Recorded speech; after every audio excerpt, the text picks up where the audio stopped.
परियोजना का जो टारगेटिंग हाउस होल्ड है वो टारगेटिंग हाउस होल्ड एजेड वही है जो कि यूसरलम परियोजना का है।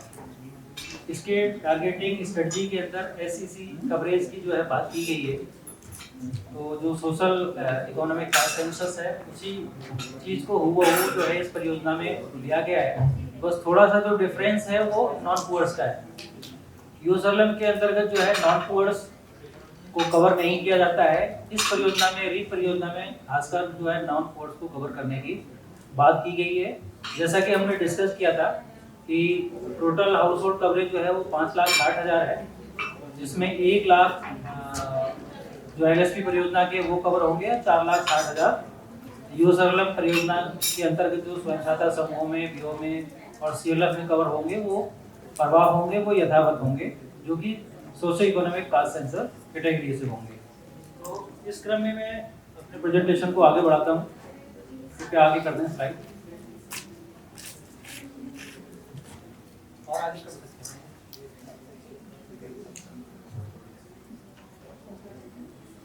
परियोजना में 2 तरीके से जो है हाउस होल्ड को कैटेगराइज किया गया। एक तो जो है थोड़ा आर्थिक स्टेटस के हिसाब से, जिसको जो है हम वर्टिकल क्लासिफिकेशन कह रहे हैं। दूसरा जो है हॉरिजॉन्टल क्लासिफिकेशन है, जिसमें हम उसको SC, ST, youth, migrants, women के रूप में कैटेगराइज करते हैं। हाउस होल्ड वही हैं। अगर हम देखें तो जो हॉरिजॉन्टल को देखें और वर्टिकल को देखें, हाउस होल्ड वही हैं और एक दूसरे में जो है वो कवर हो जाते हैं। तो इस तरीके से हम इसको 2 एंगल से देखने का जो है प्रयास करेंगे, vertical and horizontal. Next please,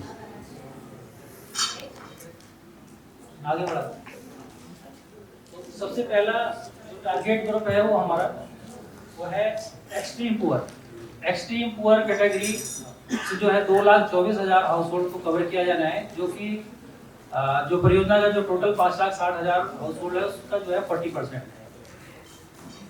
और इसी एक्सट्रीम कैटेगरी के अंतर्गत ही जो है अल्ट्रा पुअर है। अल्ट्रा पुअर जिसको ऑटो इंक्लूजन कैटेगरी के अंतर्गत आता है, जिसमें एक लिमिटेड क्राइटेरिया है, 5 क्राइटेरिया है। लेकिन यहाँ री परियोजना के अंतर्गत उस ऑटो इंक्लूजन क्राइटेरिया में एक डिप्राइव क्राइटेरिया से जो सबसे पहला क्राइटेरिया है उसको उठाकर जो है ऑटो इंक्लूजन क्राइटेरिया में ले लिया गया है, क्योंकि इसमें 10,000 हाउस होल्ड को कवर करना है। उसमें जो है लगभग जो है लगभग 5,000 या 4700 के आसपास हाउस होल्ड होते हैं। लेकिन अगर हम एक कैटेगरी जो डिप्राइव्ड कैटेगरी है उस कैटेगरी को ऑटो इंक्लूजन कैटेगरी में ले जाते हैं तो वो 10,000 के आसपास हो जाते हैं। तो परियोजना के अंतर्गत जो है अल्ट्रा पुअर के रूप में जो है 10,000 हाउस होल्ड को अल्ट्रा पुअर की कैटेगरी के अंतर्गत जो है आच्छादित किया जाएगा, जो कि एक्सट्रीम पुअर कैटेगरी के ही हिस्से होंगे। यानी 2,24,000 हाउस होल्ड है, उसी में से जो है वो 10,000 होंगे और ऑल टुगेदर जो है 2,24,000 होंगे, जैसा कि आप जो है इसके सर्किल से देख रहे हैं। इसी तरीके से हम जो है पुअर हाउस होल्ड की बात करते हैं। जो पुअर हाउस होल्ड है वो भी जो है 2,24,000 है, मतलब वो भी 40% है। जो 5,60,000 देखें तो उसका जो है 40% है। 2,24,000 जो है पुअर हाउस होल्ड है। और जो एक्सट्रीम पुअर और पुअर, ये दोनों के दोनों हाउस होल्ड जो है यूसरलम परियोजना के जो है टारगेटेड हाउस होल्ड है। इसी तरीके से जो है हम सामान्य परिवार, जिनको नॉन पुअर परिवार कह रहे हैं, परियोजना में नॉन पुअर है, इसको जो है हम सामान्य परिवार कहते हैं। ये जो है 1,12,000 जो कि 20% के आसपास है, 20% आसपास है, जिसको हम नॉन पुअर करेंगे। इसमें जो 20% जो 1,12,000 है, इसमें कुछ परिवार ऐसे होंगे जो एलएसपी परियोजना के हैं, जो कि नॉन पुअर कैटेगरी में आ रहे होंगे, प्लस वो परिवार भी होंगे जिनको कि हम यूएसआरएलएम की जो सीएलएफ है उसमें जो है नॉमिनल मेंबरशिप के थ्रू जोड़ना चाहते हैं। उनका भी जो है कवरेज इसके तहत होगा, जो कि पुअर्स की कैटेगरी में नहीं आएंगे, ना ही एक्सट्रीम पुअर की कैटेगरी में आएंगे, और वो जो है नॉमिनल मेंबर्स के रूप में नॉन पुअर्स वाले हाउस होल्ड होंगे, उसमें जोड़ा जाएगा। तो इस तरीके से 4,60,000 प्लस 4,48,000 प्लस 1,12,000, इस तरीके से जो है 5,60,000 हाउस होल्ड का आच्छादन रीप के अंतर्गत किया जाएगा। जैसा कि मैंने अभी बताया कि अगर हम अल्ट्रा पुअर की बात करें तो जो अल्ट्रा पुअर जो 5 क्राइटेरिया हैं जो मैंने बताया, फ्रोजन कैटेगरी कहलाती है, जिसमें एक जो है डिप्राइव्ड क्राइटेरिया से निकाल के टोटल 6 क्राइटेरिया बनाए गए हैं। उसमें जो है ये 10,000 हाउस होल्ड को जोड़ा गया है, जिनकी जो है क्राइटेरिया का विवरण निम्नानुसार है। इसमें सबसे पहले जो है ऐसे परिवार जिनके पास घर नहीं है, दूसरा ऐसे परिवार जो निराश्रित हैं या भीख मांगकर गुजारा करते हैं, तीसरा जो है जो मैनुअल स्कैवेंजर जिनको कहते हैं, जो मैनुअल रूप से साफ सफाई का कार्य करते हैं, इस तरीके के हैं। प्रिमिटिव ट्राइबल ग्रुप हैं, उनको भी जो है अल्ट्रा पुअर में रखा गया है।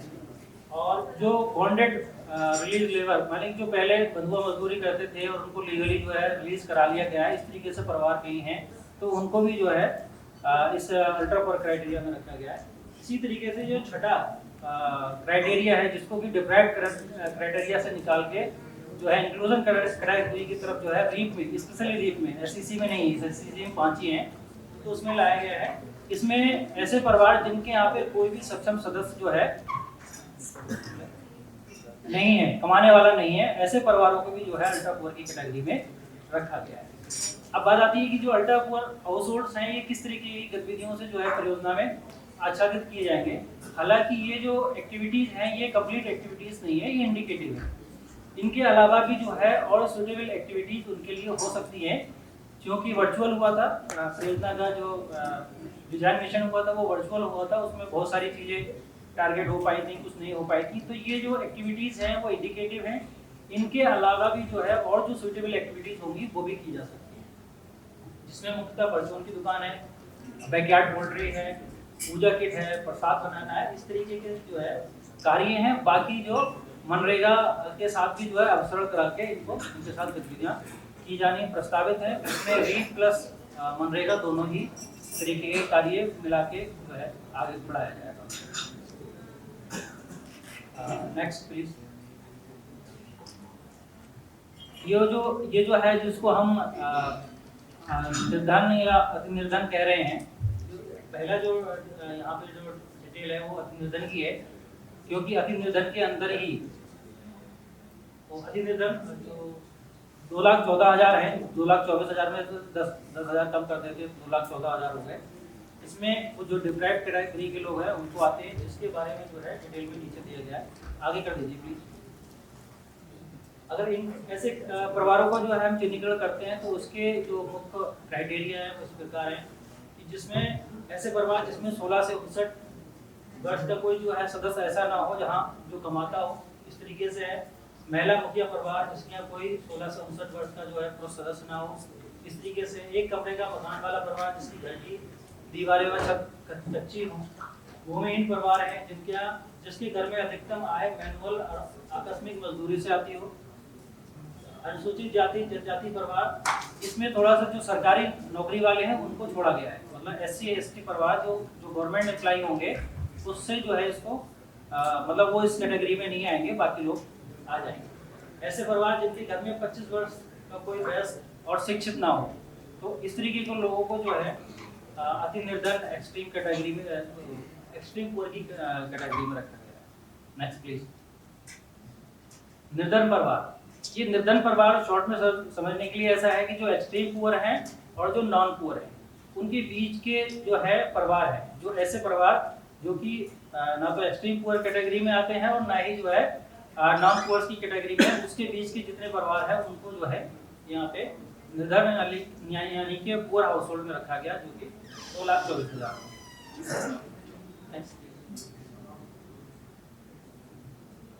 इन दोनों तरीके के लिए जो एक्सट्रीम पुअर और जो पुअर है उन दोनों के लिए जो है लगभग एक जैसी ही गतिविधियां परियोजना दस्तावेजों में जो है निर्धारित की गई हैं, और वो भी जो है इंडिकेटिव है। इनको उनकी आवश्यकता के अनुसार या हमारी वैल्यू चेन के अनुसार जो है इनको फर्दर प्लान किया जा सकता है, जिसमें मुख्य रूप से जो है उनका जो होम किचन गार्डनिंग है उस तरीके से है, और मशरूम उत्पादन है, फूलों की खेती है, और फॉरेस्ट्री कार्य है, कृषि और गैर कृषि जिसमें प्रोडक्शन का कार्य होता हो, इस तरीके के कार्य हैं। पशुपालन संबंधी गतिविधियां हैं, जिसमें मुर्गी, भेड़, बकरी, मछली पालन जो है शामिल है, और छोटी छोटी जो है प्रसंस्करण इकाइयाँ मतलब प्रोसेसिंग यूनिट इकाइयाँ जो हैं इस तरीके के कैटेगरी के लोगों के लिए की जानी प्रस्तावित। Next please. नॉन पुअर्स में बेसिकली ये लिस्ट काफ़ी लंबी है नॉन पुअर्स की, क्योंकि ये सोशो इकोनॉमिक कास्ट सेंसस जो है पूरा नेशनल लेवल पे है। इसमें बहुत सारे पैरामीटर्स ऐसे होंगे जो कि हमारे उत्तराखंड में लागू नहीं होंगे, चाहे वो हमारा अल्ट्रा पुअर की कैटेगरी है, चाहे पुअर की कैटेगरी है, चाहे एक्सट्रीम पुअर की कैटेगरी है, ऐसे ही जो है नॉन पुअर्स की कैटेगरी है। इसमें भी बहुत लंबी लिस्ट है, क्योंकि ये नेशनल लेवल पे बनाया गया और हर जगह पे हर तरीके के लोग रखे गए हैं, तो वो जो लिस्ट जो है लंबी हो गई है, बट हमें उसको जो है उत्तराखंड के कॉन्टेक्स्ट में देखना होगा। अगर हम इस तरीके के परिवारों की क्राइटेरिया की बात करते हैं तो इसमें ऐसे परिवार जिनके पास जो है 2, 3 या 4 पहिया वाहन हो, मछली पकड़ने की नाव हो, ऐसे परिवार जिनके पास जो है कृषि यंत्र हो, खेती किसानी वाले, और किसान क्रेडिट कार्ड हो, 50,000 तक की जो है सीमा हो।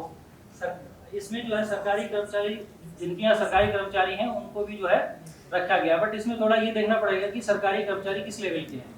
मतलब इसमें जनरली सरकारी कर्मचारी मतलब कर्मचारी का मतलब क्लरिकल ग्रेड से नीचे नीचे की बात हो रही है। इसी तरीके से जो गैर कृषि उद्यम है उसमें जो पंजीकृत लोग हैं उनको भी इस श्रेणी में रखा गया है। ऐसे परिवार जिनके किसी भी सदस्य की आय जो है 10,000 से अधिक ना हो,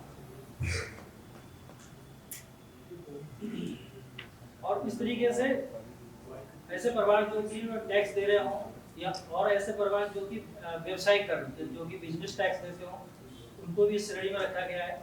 जिनके घर में 2 से 3 कमरों की पक्की छत हो, पक्का मकान हो, जिनके पास फ्रिज हो, और जिसके पास लैंडलाइन फोन हो। मतलब ये उस वक्त के क्राइटेरिया हैं जब ये सर्वे हुआ होगा। आजकल ये बहुत नॉमिनल हो गए हैं इस तरीके से।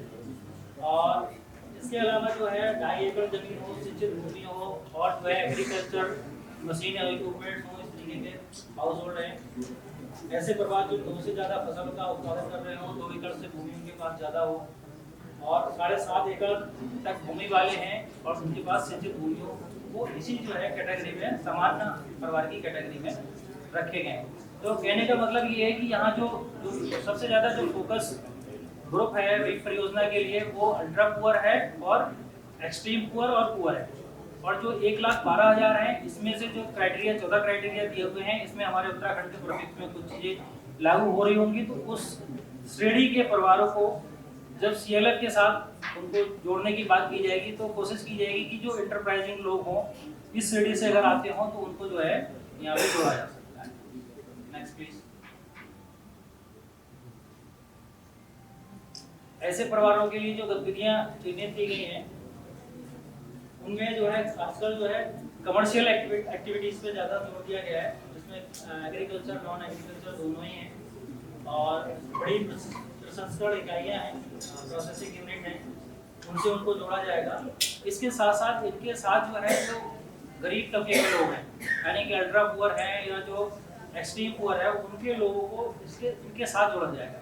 यानी कि इसमें जो कार्य करने की जो रणनीति है, एक तरीके से टारगेटिंग स्ट्रेटजी है, उसमें ये माना गया है कि जो 20% लोग होंगे, ये 20% लोग जो है जो हमारे जो गरीब वर्ग है उस गरीब को आगे बढ़ाने के लिए जो है एक तरीके से गाइडेंस का काम कर रहे होंगे या इनको आगे पुश कर रहे होंगे। मतलब उनके वजह से उनके जो एंटरप्राइजेस एस्टेब्लिश होंगे उनके साथ ये लिंक होंगे, और ये लिंक होंगे जो हमारा जो लोग रिस्क नहीं ले सकते, बड़े एंटरप्राइजेस नहीं ले सकते, जो ऐसे लोग होंगे वो बड़े एंटरप्राइजेस कर रहे होंगे, और उनके साथ जो ऐसे लोग जो अल्ट्रा पुअर टाइप लोग हैं या एक्सट्रीम पुअर टाइप लोग हैं वो उनके साथ जुड़ के जो है उनकी एक्टिविटीज में अपनी सर्विसेज दे रहे होंगे, या हमारे जो वैल्यू चेन एक्टर्स होंगे उनके साथ मिलके जो है वो अपनी सर्विसेज दे रहे होंगे।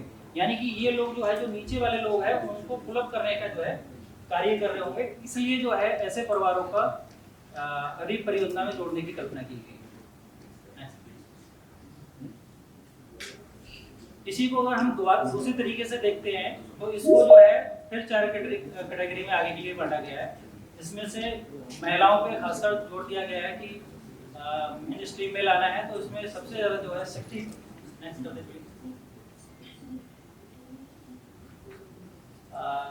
3,36,000 हाउस होल्ड जो होंगे वो हमारे वीमेन हाउस होल्ड होंगे। हालांकि ये क्योंकि के साथ मिलकर कार्य किया जा रहा है तो ये इससे ज़्यादा होंगे, अपने आप ही बाई डिफ़ॉल्ट ही ये जो है ज़्यादा होंगे। तो इसमें भी खासकर जो महिला परिवार है उसमें किस तरीके की महिला है जिसको फोकस करना है। इसमें एकल महिला है, महिला मुखिया है, सांस्कृतिक आर्थिक रूप से पिछड़ी हुई महिलाएं हैं, ऐसी महिला जिसके पास घर परिवार चलाने की जिम्मेदारी हो, इसके अतिरिक्त उसके पास जो है रोजगार के संसाधनों की कमी हो, जैसे कि भूमि, पानी, फीस, तकनीकी सेवा, इस तरीके के और प्रबंधकीय क्षमताओं की कमी हो, यानी कि उसको कहीं ना कहीं से अपनी रोजी या हमारा अपना एंटरप्राइज या अपनी लाइवलीहुड चलाने के लिए किसी न किसी रूप में सहारे की आवश्यकता है। वो सारी की सारी महिलाएं जो है हमारी परियोजना के लक्षित परिवार में आएंगी, specially women category. Next please. इसमें ऐसे समस्त परिवार को हमारे पहले भी बता दिया है कि जो अल्ट्रा पुअर, एक्सट्रीम पुअर और पुअर कैटेगरी में जितने भी एससी और एसटी हैं वो सारे के सारे जो है हमारे इसमें आएंगे, बस एक सरकारी कर्मचारियों को छोड़। Next please. ट्राइबल ग्रुप, इस ट्राइबल ग्रुप में खासकर जो है 2-3 तरीके की जनजातियां हैं जो हमारे यहाँ उत्तराखंड में निवास करती हैं, जिसमें बोक्सा है, राजी और बलराजी, ये आदि जनजाति में आते हैं। तो इस तरीके के परिवारों को जो है कवर करने का प्रावधान इस परियोजना के अंदर है। और इन लोगों को ज़्यादातर जो है जो प्रेफरेंस इनकी एक्टिविटी होगी जो इनकी स्किल है, जो जिसमें इनकी स्किल है, उस स्किल्स को जो है आगे बढ़ाने के लिए प्रयास किया जाए। युवाओं में खासकर 15 से 35 साल के युवाओं को इस परियोजना में जोड़ने का लक्ष्य रखा गया है और ये लगभग 1,96,000 हाउस होल्ड होंगे। मतलब इस एज कैटेगरी में चाहे वो मेल हो चाहे फीमेल है, जो इस कैटेगरी में आएंगे उनको जो है युवा की श्रेणी में रखा जाएगा और इन युवाओं के द्वारा जो है जो बिजनेस मॉडल्स होंगे उसमें जो है उनको जोड़ने का प्रयास किया जाएगा। इसके अलावा जो है स्किल डेवलपमेंट ट्रेनिंग के प्रोग्राम्स हैं, उससे भी जो है उनको जोड़ के आगे मॉडल लाया जाएगा और उसके बाद जो है उनकी एंटरप्राइज इस्टेब्लिश करने की बात की जाएगी। इसमें खासकर बी कीपिंग है, फ्लोरिकल्चर है, मशरूम है, मैकेनाइज्ड वर्क है, जितना उस तरीके के कार्यों में जो है इनको सम्मिलित किया जाएगा।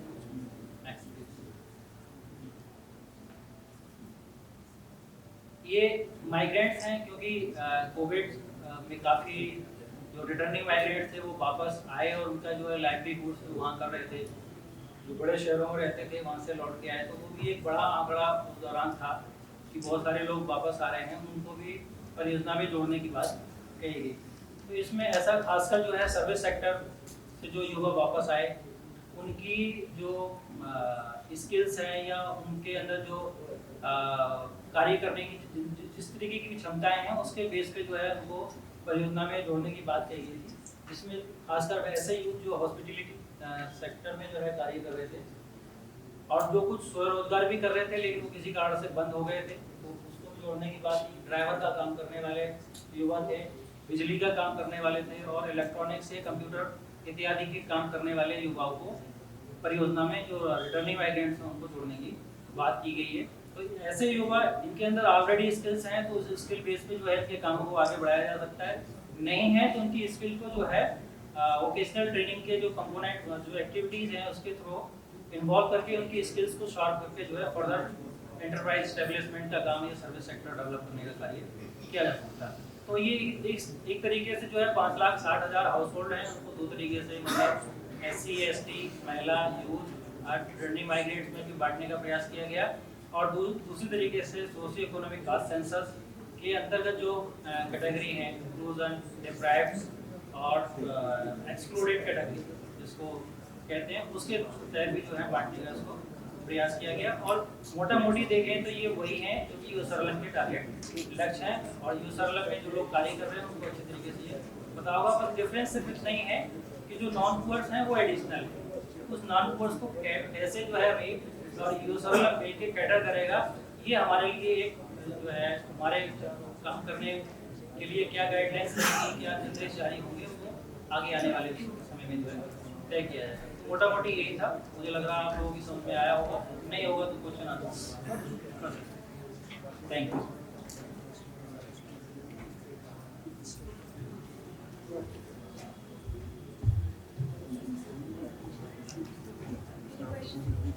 किसी का कोई सवाल हो तो पूछ सकते हैं।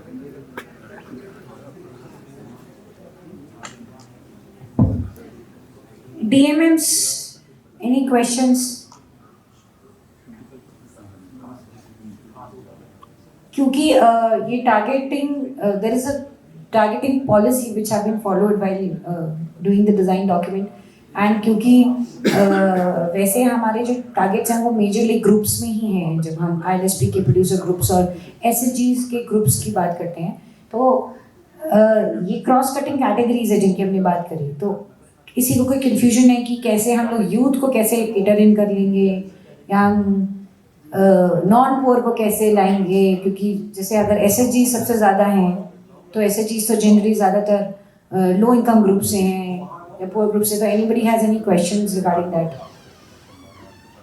और district mission managers, I think जो अनाउंसमेंट हो गया है, वी वुड वांट कि वर्कशॉप का पूरा अटेंड करेंगे district mission managers along with DPMs till 14th।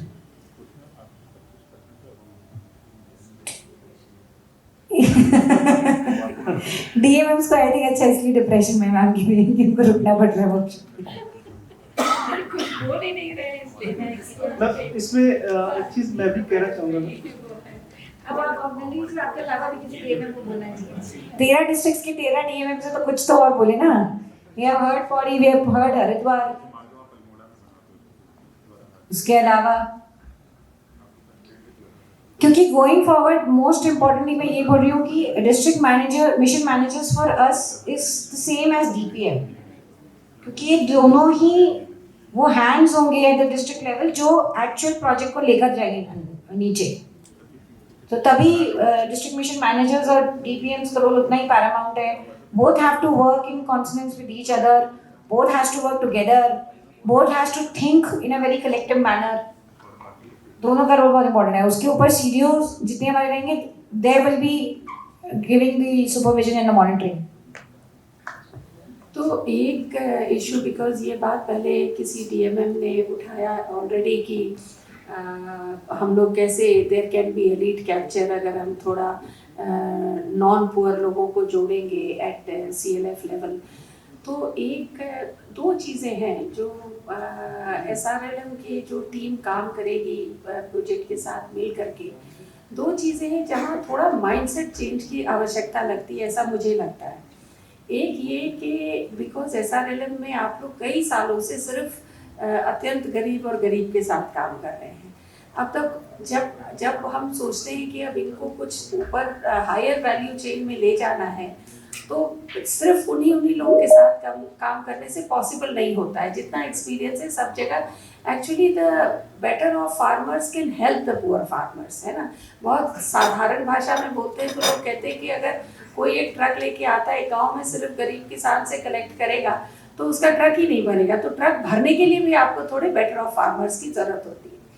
तो एक फंडामेंटल शिफ्ट चाहिए होगा आप लोगों के सोचने के उसमें, बिकॉज आप लोग कई सालों से सिर्फ गरीब और अत्यंत गरीब के साथ काम करते आए हैं। इसके बारे में थोड़ा कॉन्शियस रहिएगा when you are working, because हम लोग सभी लोग जहाँ काम करते हैं उसी के हिसाब से हमारा माइंडसेट भी डेवलप होता है। तो this will require a shift. और दूसरा, मैं CDO से बात करी थी, तो एक जो दूसरा शिफ्ट इन माइंडसेट है रिलेटेड टू दिस, इसकी अभी तक पूरा सोशल इश्यूज पे फोकस रहा है। अब इसमें थोड़ा aggressive marketing, value chain type की सोच लाने के लिए इसलिए हम लोगों ने कहा कि CLF थोड़ा LCs के मॉडल पे जाएं। तो वो उनके साथ तो काम होगा, उनको तो कन्वर्ट किया जाएगा, उनकी ट्रेनिंग होगी। लेकिन चूंकि आप लोग जो SRLM के DMMs हैं, जो आपके ब्लॉक के लेवल के लोग हैं या आपका बाकी स्टाफ है, आप लोग के लेवल पे भी एक थोड़ा सा अब रिकन्फिगरेशन की ज़रूरत है कि जिस तरह से काम करते आए उससे थोड़ा सा बदल के काम करना होगा। वेरेज आप अपने जो भी नियम है, क्योंकि SRLM का तो ये है कि NRLM के लेवल से आपके गाइडलाइन सेट होकर के आ जाते हैं, but here you are experimenting with a new idea. तो थोड़ा हमेशा ये कॉन्शियस रहें कि जो हम लोग करते आ रहे हैं उससे थोड़ा हट करके ये है, while it will not impact the core work that you have been doing, but it requires कि आप एक थोड़े डिफरेंट तरीके से सोचें।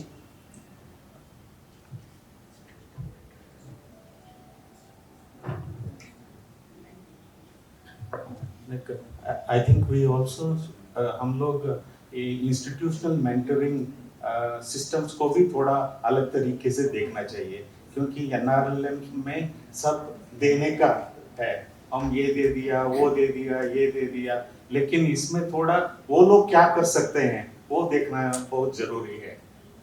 क्योंकि किसी ने बताया कि वो लोग स्टाफ को एंगेज करने के लिए उतना राजी नहीं है, हाई क्वालिटी स्टाफ। ये कोई उधर विलेज का औरत को अकाउंटेंट बनाने के लिए सोच रहे हैं। आप लोग 60 लाख 70 लाख 1 करोड़ तक का उनका पास पूंजी रहता है, तो उसमें इन्वेस्ट करने के लिए भी उनको तैयार करना है आप लोग, प्लीज। Thank you.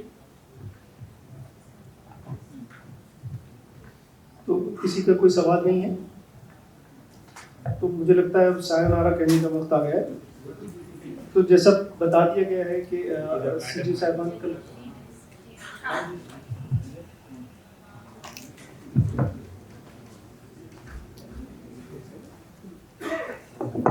नमस्कार मैम, मेरा नाम गरिमा मिश्रा है, मैं फिशरीज़ डिपार्टमेंट में एम्प्लॉयड हूँ मैम। इसमें जो मैम टारगेट बेनिफिशरीज़ हैं वो बेसिकली SRLM और USRLM के ही टारगेट ग्रुप्स हैं, but fisheries point of view से मैम वो हमारे टारगेट बेनिफिशरीज़ नहीं होते हैं, तो हमें ये कैटेगरी भी इंक्लूड करनी पड़ेगी, पर्टिकुलरली अगर हम फिशरीज़ या ऐसे लोगों को हम केटर करना चाहते हैं in this week program. So ma'am SHGs वगैरह हमारे बेनिफिशरीज नहीं हैं, जो एग्जिस्टिंग आपके SHGs हैं, they are not the fish beneficiaries. आपके बेनिफिशियरीज कौन हैं? मैम हमारे प्राइमरी कोऑपरेटिव सोसाइटीज हैं या इंडिविजुअल फार्मर्स हैं, बट वो उस कैटेगरी में नहीं आते हैं। एज आई हैव टोल्ड कि basically women beneficiaries will be benefited in the scheme, and apart from that the SHG beneficiaries which come under that category.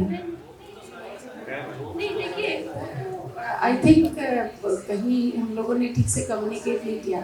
बहुत सारे कोऑपरेटिव्स बने हैं जो लाइवलीहुड कलेक्टिव्स हैं, 160, 161, वो तो सब दे आर कोऑपरेटिव्स। और जो CMFs हैं अभी उनका रजिस्ट्रेशन शायद नहीं हुआ है, बट आगे जो उनके जो हो गया है और उनका भी कोऑपरेटिव्स के ही उसमें लाइन में जा रहे हैं, तो वो तो आपके बेनिफिशियरी होंगे ही। दूसरी चीज़, कोई ज़रूरी नहीं कि हर जो स्कीम है वो एक समूह हो जाए, है ना। समूह के 3 सदस्य एज इंडिविजुअल वुमेन देखें, अगर SHG की मेंबर तो उनकी सेकेंडरी आइडेंटिटी है, primary identity is that they are a poor woman from that village, है ना। तो एज दैट प्राइमरी आइडेंटिटी तो वो आपकी स्कीम का बेनिफिट ले सकते हैं या उसमें दिक्कत है? मैम बेसिकली हमारे मेल बेनिफिशरीज ही ज़्यादा होते हैं, बहुत रेयर हैं female beneficiaries, because land is one parameter where we can make a fish pond, so primarily हमारे मेल बेनिफिशरीज ही ज़्यादा हैं। Even the societies which are there they also have male beneficiaries. तो मेरा एक रिक्वेस्ट है, और इस पे काम और प्रदेशों में हुआ है, और CDOs से भी रिक्वेस्ट है कि थोड़ा इस पे वो अगर कर सके, तो जॉइंट टाइटलिंग ऑफ लैंड पे भी काम करने की ज़रूरत है। आप बिल्कुल सही कह रही हैं, हम लोगों ने और भी जगह देखा है कि फिशरी का पहला क्राइटेरिया ही है कि ज़मीन होना चाहिए, क्योंकि वो लीज लैंड पे भी नहीं जल्दी तैयार होते। तो बट थोड़ा जॉइंट टाइटलिंग ऑफ लैंड पे काम कर लीजिए, जिससे कि कम से कम कुछ भी नहीं तो this is a parallel activity. तो जो भी जेंडर एंड इंस्टीट्यूशन वाले लोग हैं प्रोजेक्ट में भी, if some work can be done on joint titling. मुझे पता नहीं कुछ हुआ है कि नहीं प्रोजेक्ट में।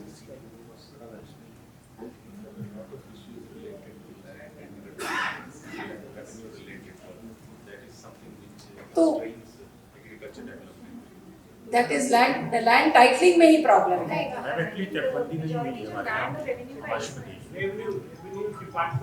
तो डील करता है, लेकिन क्या लैंड के टाइटल्स ही क्लियर नहीं है क्या? मैम एक्चुअली हुआ क्या है, पहाड़ों में चकबंदी भी नहीं है। चकबंदी नहीं है, कंसोलिडेशन ऑफ लैंड। मैम होता क्या है, जैसे मान लीजिए मैं इस पीस ऑफ लैंड में बैठा हूँ आज, वो मेरे परदादा ने किसी के साथ गांव में सौदा किया होगा कि आप यहाँ आ जाओ, मैं वहाँ चला जाता हूँ। अब जब हाईवे कटा तो कंपेंसेशन उसको मिला जिसका नाम ऑन रिकॉर्ड्स है, लेकिन मेरा यहाँ लैंड भी गया और वहाँ जो बैठा है वो उसने SDM कोर्ट में केस कर दिया पोजेशन का कि मैं 12 साल से यहाँ बैठा हूँ तो ये लैंड मेरा हो गया। तो यहाँ पे एक बड़ा चैलेंज है पहाड़ों में, और दूसरा चैलेंज क्या है मैम, जो दैवीय आपदा आती है तो उसमें सॉइल इरोजन और लैंडस्लाइड बहुत बड़ा इशू है। तो हम जब भी क्लस्टर डेवलपमेंट की बात करते हैं तो हमें लैंड का एक ऐसा पीस पहले देखना होगा जो कि नदी से थोड़ा दूर हो और जो आपदा से प्रभावित कम रहे, क्योंकि we are already in seismic zone 4 and 5। तो हमें ये सारे फैक्टर्स देख के चलना पड़ेगा, क्योंकि क्लस्टर डेवलपमेंट हर डिस्ट्रिक्ट में बात हो रही है और काम भी हो रहा है। पॉली हाउसेस दिए गए हैं या लैंड टाइटल्स को लेकर के क्या जो आप कह रहे हैं ना, मुझे ध्यान है ILST में भी तो- लोग बताते हैं कि कुछ लोग तो हैं जो 70 साल से वही हैं बट लैंड के मालिक कहीं और। तो मैम लैंड रेवेन्यू सिस्टम जो है वो उतना डेवलप नहीं हुआ जितना सदर्न स्टेट्स में हो गया, कर्नाटका में। Is the state trying to do anything about it or is अब it तो that मैम not- कार्यवाही हो रही है इस पे, हाँ, और क्योंकि हमारे जो रेवेन्यू इंस्पेक्टर होते हैं वो पुलिस वर्क भी देखते थे अभी तक, पुलिस का पावर भी था उनके पास पटवारी लोगों के। And we are already working with 50% workforce, चाहे ग्राम विकास अधिकारी हो चाहे पटवारी हो। सो जो फील्ड चैलेंजेस हैं they are very different what we are discussing in workshop. तो मैं समझता हूँ कि थोड़ा जो हमारा प्रैक्टिकल अप्रोच होगा, जो 7 साल का हमारा प्रोजेक्ट है, अगर हम ये चीज़ें एड्रेस नहीं करेंगे तो ये भी एक NRLM बन के ही रह जाएगा, जिसमें हमारे नंबर्स तो पूरे हो जाएंगे आउटपुट, बट वो आउटकम नहीं आ पाएगा जिसके लिए हम लोग यहाँ बैठे हैं। बट वो हायर लेवल पॉलिसी इशू ये बहुत बड़ा इशू है। ये हम लोग नॉर्थ ईस्ट में काफी काम करते हैं, वहाँ भी बहुत इश्यूज हैं लैंड टाइटल्स को लेकर के। But this is a decision which is beyond the risk of the project. तो कैसे इसको एड्रेस किया जाए, बिकॉज वो तो स्टेट गवर्नमेंट को कमिट करना पड़ेगा ना अपने। And some states do it, it is not related to the project, but some states just take on the challenge of sorting out this, because land related कोई भी मसला बहुत complicated और बहुत political हो जाता है। वैसे अभी तो काम स्टार्ट हो गया है स्वामित्व योजना में, ड्रोन सर्वे वगैरह सब हो गए हैं। हाँ, तो होपफुली नेक्स्ट 3-4 इयर्स में हमारे यहाँ भी लैंड रेवेन्यू सिस्टम अच्छा हो जाएगा। 3-4 साल और क्योंकि मैम रिकॉर्ड का मॉडर्नाइजेशन वगैरह तो भी करें। हाँ, समझ और अभी जो गवर्नमेंट का भारत सरकार हो सकता है सीधे आपके ध्यान से हो, अभी 2020-21 में था कि उस पैमाइश को चेंज होना है जो 1961 का चल रहा है लैंड रेगुलेशन है। तो फिशरी वाले फिर किस बेसिस पे देते हैं फिश? देते थे, वही तो मैडम कह रही थी कि मेल को ही मिलता ना बट मेल के नाम से भी अगर वो है तब ना, जिसमें अगर जो जिसकी लैंड है वो कहीं और है और आप वहाँ पे 50 साल से हैं, तो ये आपके नाम से देंगे या जिसके नाम की जमीन है उसके नाम से? उसके नाम की जो परदादा होगा आपका।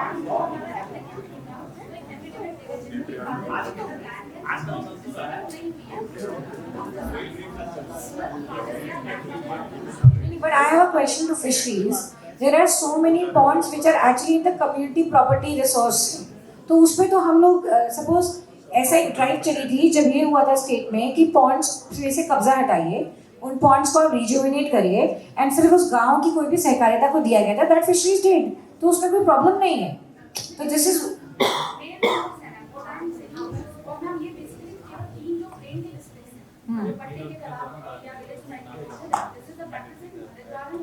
Yes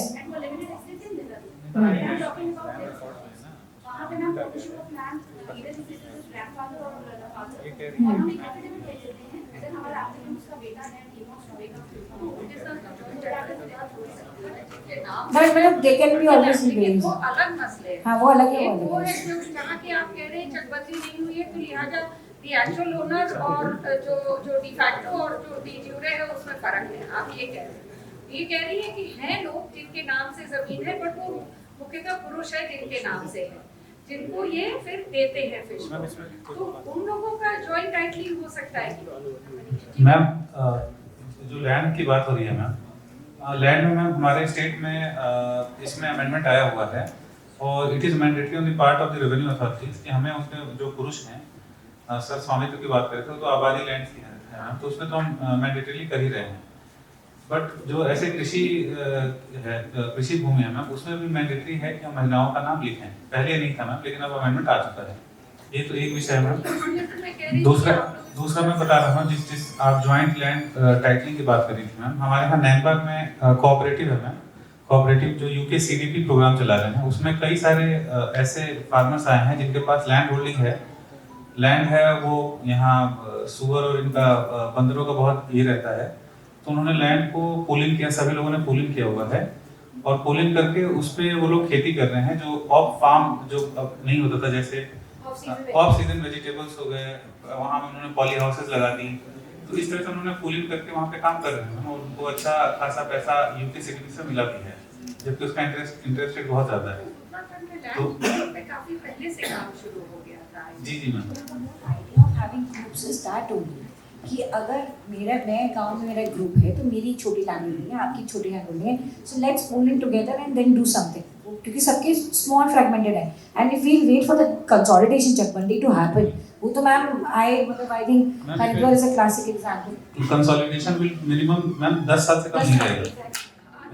Consolidation, to be honest, is not even necessary if there are like-minded people, है ना? Land consolidation मतलब आप सोचें कि एक सारे लोग अपना जमीन पूल करें, उसकी आवश्यकता नहीं है। मैम कई जगह हमने एंथुजियास्टिक प्रधान लोग देखे हैं कि गांव में खाली पड़ी है ज़मीन, लोग बाहर चले गए हैं, कोई एसएचजी बिल्डिंग है, दे आर गेटिंग मतलब उन लोगों से स्वीकृति लेके उन ज़मीन को पूल करा के, वहाँ पर ज़मीन एसएचजीज की इंडिविजुअली है भी नहीं, the people who actually own these lands are out and वो उसको एकत्रित करके एसएचजी से वहाँ काम करवा रहे हैं, नर्सरी हो रही है, कुछ कर रहे हैं वो लोग। मैम कई बार हम लोग लोकल जो रिप्रेजेंटेटिव्स हैं उनको या चेंज एजेंट्स को इन्वॉल्व करके कई बार दीज थिंग्स, क्योंकि मैम ये तो जैसे ये बता रहे हैं अगले 10-12 साल तक सॉल्व होने वाली प्रॉब्लम है नहीं। That is very good. और जो आप कह रहे हैं कि हर जगह आप वाइफ्स का नाम लिखने का या वुमेन का नाम लिखने की भी अगर ये गाइडेंस आ गया है तो प्लीज उसको भी देखिए। और मुझे अब याद आ रहा है, now that you are talking about some those villages where there are very few people, तो मुझे ख्याल है कि डिजाइन के समय बताते थे आईएलएसपी की टीम की कुछ गांव है जहां कोई है ही नहीं, और ऐसे कुछ 50-100 या और ज्यादा गांव है जहां की 1 या 2 लोग या 4 लोग रह रहे हैं, है ना, जो घोस्ट विलेजेस है आपके 1800 माइग्रेशन का है बॉडी एंड गोला 1800 है। ये आपने ghost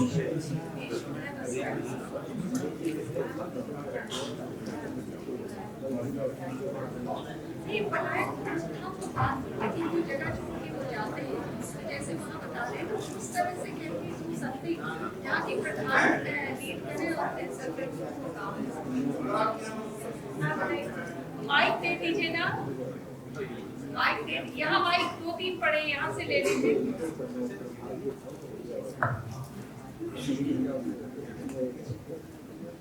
good evening ma'am and good evening everyone. मैं डॉक्टर अविनाश आनंद हूँ, मैं शीप एंड गोट सेक्टर को हेड कर रहा हूँ डिपार्टमेंट में।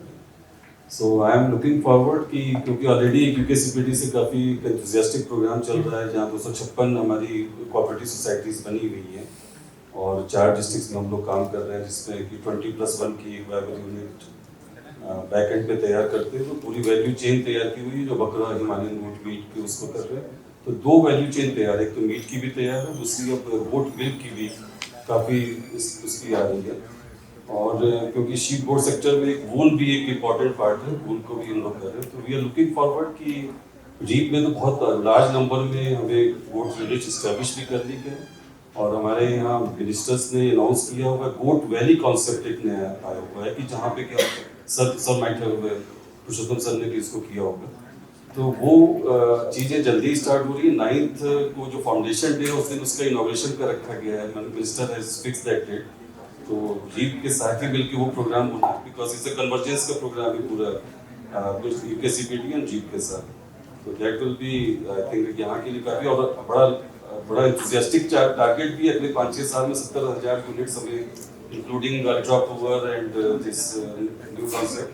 और इसमें हमें कुछ जो हैवी लार्ज क्वांटिटी में जो मिल्क प्रोड्यूसिंग एनिमल्स हैं हमारी, जो इंपोर्ट करके भी लाने हैं गोट मिल्क के पर्टिकुलरली के लिए, तो वो एक नया एक रिवोल्यूशनरी चेंजेस और आने की उम्मीद है इस द जीप प्रोग्राम। तो वी आर लुकिंग फॉरवर्ड और we are ready for that, क्योंकि प्लेटफॉर्म तैयार है, we have to take the job. पीछे आप कुछ कहना चाह रहे हैं? जी नमस्ते मैम, मेरा नाम परमिंदर राणा है और मैं as a district thematic expert Ernakulam Uttarkashi हूँ।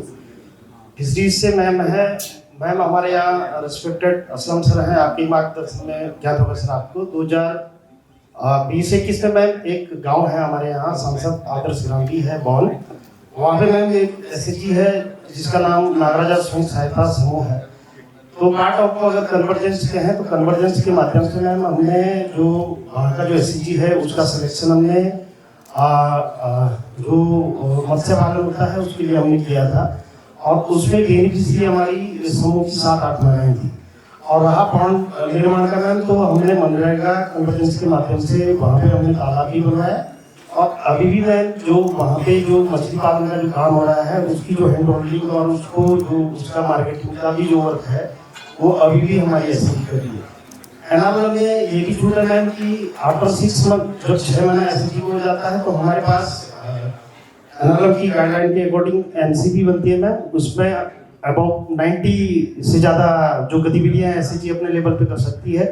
तो हमारी एसएचजी को छूट है कि वो अपनी गतिविधि की जो मांग आधारित है तो उसको कर सकते हैं और हम फिशरीज में भी काम के लिए अगर इच्छुक हमारी एसएचजी होती है तो उस पर मैम हम कर रहे हैं और ऑलरेडी भी काम हो रहा है। तो एसएचजी का सिलेक्शन हम मत्स्य पालन के लिए कर सकते हैं और अगर कन्वर्जेंस का पार्ट आता है तो उसमें सर का भी बहुत मार्गदर्शन रहा था उस टाइम और फिशरीज डिपार्टमेंट से जो भी रिक्वायर्ड ट्रेनिंग हो गया उसका पालन किस तरीके से किया जाना है तो उसमें भी सपोर्ट रहा था ma'am. Thank you ma'am. Actually ma'am एक हमने आजीविका पैकेज मॉडल यहाँ लागू किया है जो मैं अभी सुबह मुझे बताने का कभी मौका ही नहीं मिल पाया इन 2 दिनों में। तो एक्चुअली उसका कंसेप्ट ये था कि हम जिनको महात्मा गांधी नरेगा से शेड दे रहे हैं या पोल्ट्री शेड दे रहे हैं या तालाब दे रहे हैं वो बेनिफिशियरी कोई अलग होता था और जिसको एनिमल हस्बेंड्री डिपार्टमेंट दे रहा है वो अलग होता था, जिसको ट्रेनिंग मिल रही है वो अलग, तीनों कभी मिलते नहीं थे।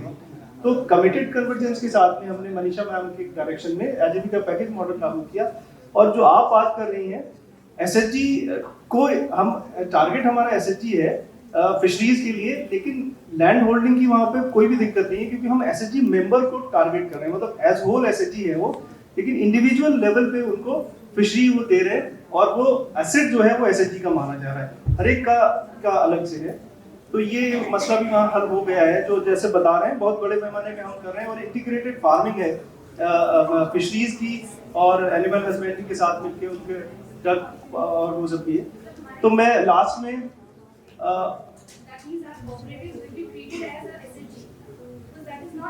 नहीं वो तो मसला वो मैम जैसे बता रहे हैं हम अपने ऐसे चीज को उसमें भी कर रहे हैं। तो मैं लास्ट में मैम से अनुरोध करूंगा कि वो डिग्रीज का और पार्टिसिपेंट्स का थैंक्स करेंगे ताकि इस वर्कशॉप को समाप्त किया जा सके। Thank you so much. आज हमारा दूसरा दिन भी समापन की ओर आ गया है और मैं विशेष रूप से सारे मुख्य विकास अधिकारी जो आए हैं क्योंकि हम लोग वी वुड एक्सपेक्ट कि आपके जिला मिशन प्रबंधक और टीपीएम यूजीबीएस के रुकेंगे but CDOs can will be moving to their districts. Idea यही था कि पहले 2 दिन में हम प्रोजेक्ट के मेजर कंपोनेंट्स या उसकी मेजर जो रूपरेखा है उसको हम आप लोगों को बता दें and definitely there are lot many detail things to be discussed. मैं बस अनुरोध सीडीओ से ये करूँगी कि ये एक बहुत अच्छी अपॉर्चुनिटी है आप लोगों के लिए भी कुछ नया सीखने की भी और नया करने की भी, ठीक है, एंड हम सबके लिए भी एक नई अपॉर्चुनिटी है एंड जैसे कि हमारा एक आरडी में हम लोग का सीडीओस का ग्रुप बना हुआ है तो I would be more than happy कि अगर सीडीओस के अपने कुछ कमेंट्स हैं अपने कुछ उनके सजेशंस हैं या कुछ भी हैं वो उसमें बिल्कुल फ्रीली शेयर करें। जैसे सीडीओ चंपावत साहब ने बहुत अच्छा कलेक्शन सेंटर्स के लिए एक हमें भी सजेशन दिया, that is something that we can actually work forward. तो ऐसे ही suggestions we would look forward. Right now this is the stage when actually we can accommodate lot of things and we are still in that process of improvising. So I would request CDOs to please go back and अगर आपको कुछ भी चीज़ लगती है अपने DMs के साथ भी आप शेयर करेंगे, आप उनको बताएंगे कि exactly what is the REAL project and क्या है, तो उनके भी कुछ suggestions या जो भी comments हैं प्लीज़ हम लोगों को बताएं, including other members from universities, private members, departments, line departments और विशेषकर उपासक एंड USRLM से जितने भी हमारे मेंबर्स आए हैं, civil society organisations, I really want to thank you. The workshop will continue, हम लोग कल भी दोबारा मिलेंगे, we will have new things to discuss and our idea is the same. हम सब एक ही पेज पर हैं जो 2 दिन की वर्कशॉप में मुझे पता चला कि every one of us is also all thinking on the same line that yes how do we actually connect the potential sellers with the potential buyers, how do we connect the market to the production and the whole economics should work. जैसे वो कहते हैं ना, the law of demand and supply should work and an equilibrium will come eventually. तो हम उसी पे ही काम कर रहे हैं. And I really thank officials from IFAT, Media Ma'am, Shetty Sir and Cham Sir, उनका expert guidance throughout. पहले भी जो मिशन में रही है और अभी भी, and hope to see you all again tomorrow morning as well. Thank you so much. And one more thing, ma'am, CDOs have got pen drives. So I would just request that we have just given you the project design document. थोड़ा बहुत जैसे जब भी आपको time मिले तो आप उसके शुरू के कुछ समरी पेजेस भी अगर पढ़ेंगे तो you'll get a good idea of the project. और हमने प्रेजेंटेशंस भी आप लोग के साथ शेयर कर ली हैं उसमें. तो we would be more than happy कि अगर उसको पढ़ने के बाद आपके कुछ और भी सजेशंस आते हैं, please feel free to share with us. Thank you so much. Thank you.